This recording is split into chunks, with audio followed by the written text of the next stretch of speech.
नमस्कार मंडळी, तिखट पाहुणचार रेसिपीज मराठीमध्ये तुम्हा सर्वांचे मनापासून स्वागत। आज आपण डाळ आणि तांदूळचा वापर करून परफेक्ट असा ढोकळा कसा बनवायचा ते बघणार आहोत। सांगितलेली पद्धत फॉलो केली तर असाच मऊ लुसलुशीत आणि जाळीदार ढोकळा तयार होतो, याची मी 100% खात्री देते। तर हा ढोकळा बनवण्यासाठी वेळ जातो, पण परफेक्ट असा ढोकळा तयार होतो। कुठेही हळदीचे लाल पॅचेस दिसत नाही, घशात दाटल्यासारखा होत नाही, आतून ढोकळा छान जाळीदार होतो, खायलाही अप्रतिम लागतो। यात आपण इनो अजिबात वापरलेला नाही, तरी सुद्धा बॅटर हे छान फुलतं। चला तर मग सुरुवात करूया। तर सुरुवातीला डाळ आणि तांदूळ भिजत घालायचे। त्यासाठी एका बाउलमध्ये 2 वाटी तांदूळ, तर इथे मी रेशनचा तांदूळ घेतला। इडलीचा तांदूळ घ्या किंवा कुठलाही जाड आणि जुना तांदूळ शक्यतो घ्यायचा। ज्या तांदूळचा भात चिकट होतो तर तो तांदूळ वापरू नका। सोबतच इथे मी 1 वाटी चना डाळ म्हणजेच हरभरा डाळ घेतली। तर डाळ आणि तांदूळ एकत्रच भिजत घालायचे। त्यासाठी डाळ आणि तांदूळ एकजीव करून 3 ते 4 पाण्याने चांगले स्वच्छ धुवून घ्यायचे। रेशन तांदूळ घेतल्याने इथे तो व्यवस्थित स्वच्छ करायचा, म्हणजे व्यवस्थित त्यावरील धूळही निघून जाते। नंतर त्यात डाळ आणि तांदूळ बुडून वर येईल इतपत पाणी घालायचं आणि झाकण ठेवून 6 ते 7 तासांसाठी भिजत ठेवायचं, किंवा रात्रभर ठेवलं तरी चालतं।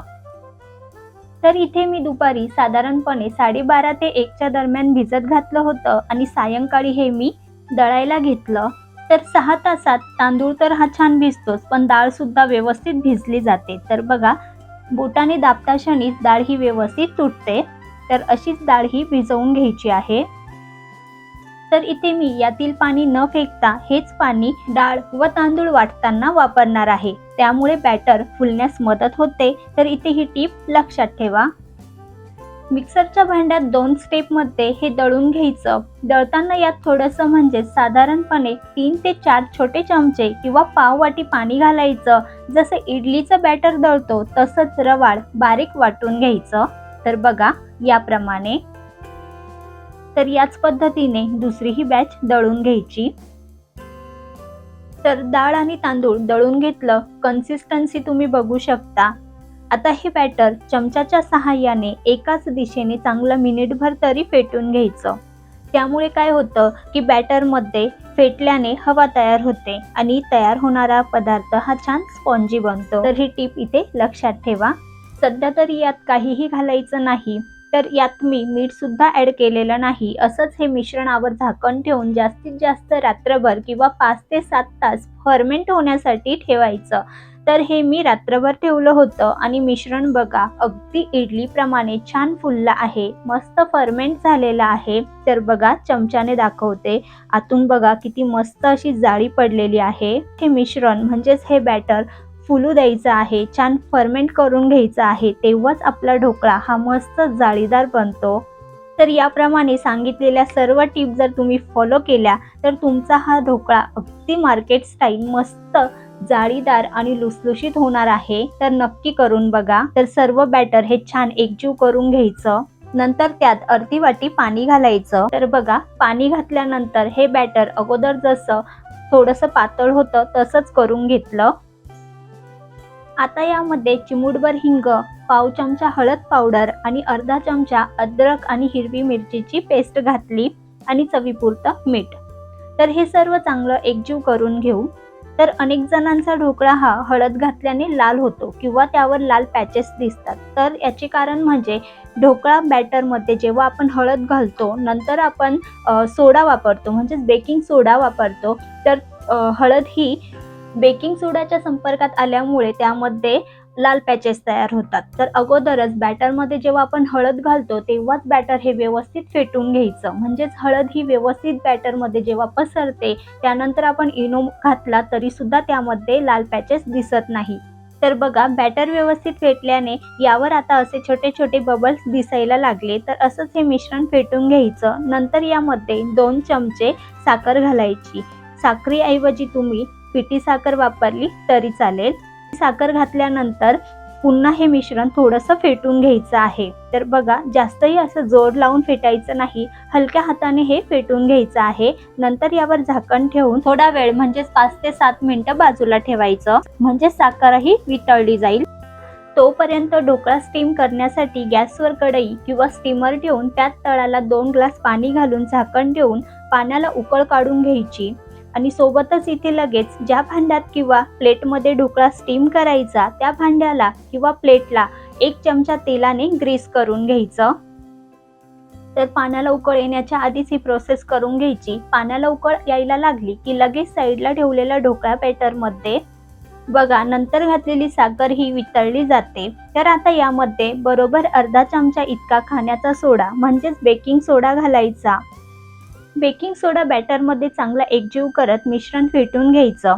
सोडा घातल्याने तुम्हाला मिश्रण हलकं फुलकं झाल्यासारखं दिसेल, सोबतच ते थोडंसं फुलल्यासारखं सुद्धा दिसेल। तर ही प्रोसेस फास्टमध्ये करायची आहे आणि नंतर बॅटर जेव्हा फुलेल तेव्हा लगेच प्लेटमध्ये म्हणजेच आपण तेलाने ग्रीस केलेल्या भांड्यामध्ये हे बॅटर ओतून घ्यायचं आहे।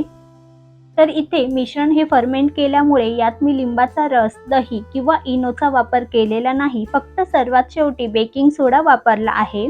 तर एकदा या पद्धतीने ढोकळा नक्की करून बघा। डाळ तांदळाचा हा परफेक्ट असा ढोकळा तयार होतो आणि चवीला सुद्धा अप्रतिम असा लागतो।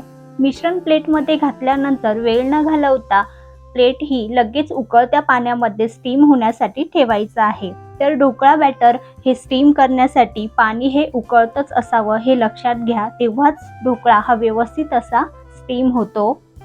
मध्यम आचेवर ढोकळा हा साधारणपणे 15 ते 20 मिनिटं वाफवून घ्यायचा।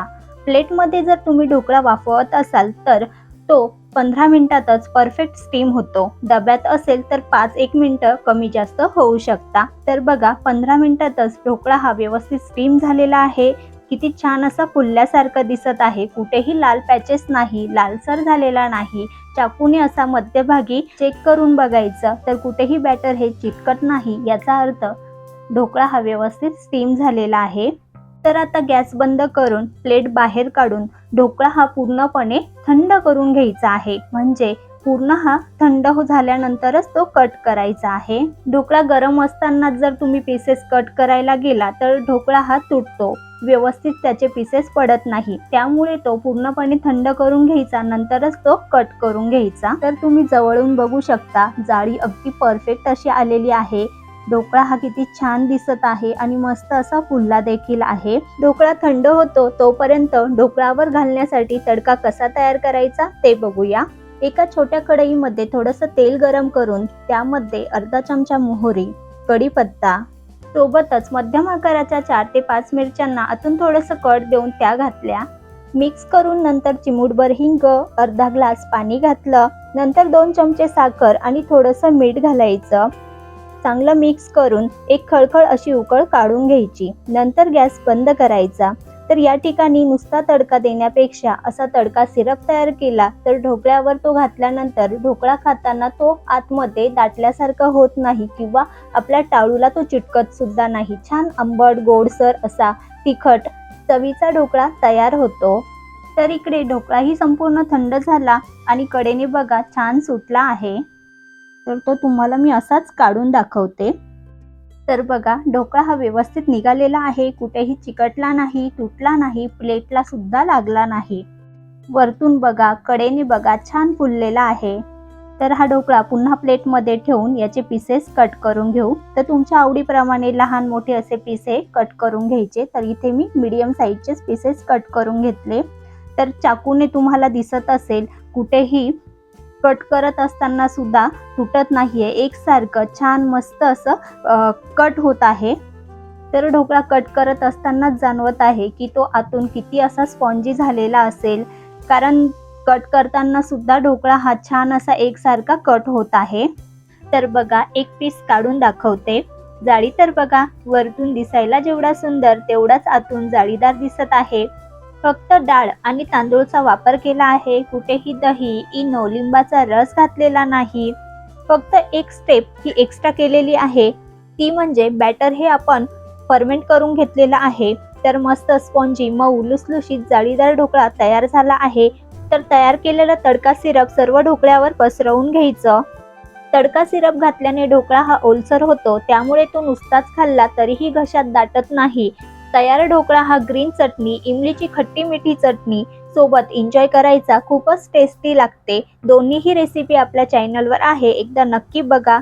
सकाळच्या नाश्त्यासाठी किंवा मधल्या वेळेत खाण्यासाठी ही परफेक्ट अशी रेसिपी आहे. कुणालाही जमेल इतकी सोपी अशी पद्धत सांगितली आहे. फक्त सांगितलेल्या टिप्स पद्धत फॉलो करा आणि हा अचूक असा ढोकळा तयार करा. तर हा डाळ आणि तांदूळचा ढोकळा बनवण्याची माझी पद्धत तुम्हाला कशी वाटली हे कमेंटमध्ये नक्की सांगा. रेसिपी आवडल्यास लाईक करा, तुमच्या मित्रपरिवारामध्ये शेअर करा आणि अशाच नवनवीन रेसिपीज बघण्यासाठी आपल्या तिखट पाहुणचार रेसिपीज या मराठी चॅनलला सबस्क्राईब देखील करा. धन्यवाद.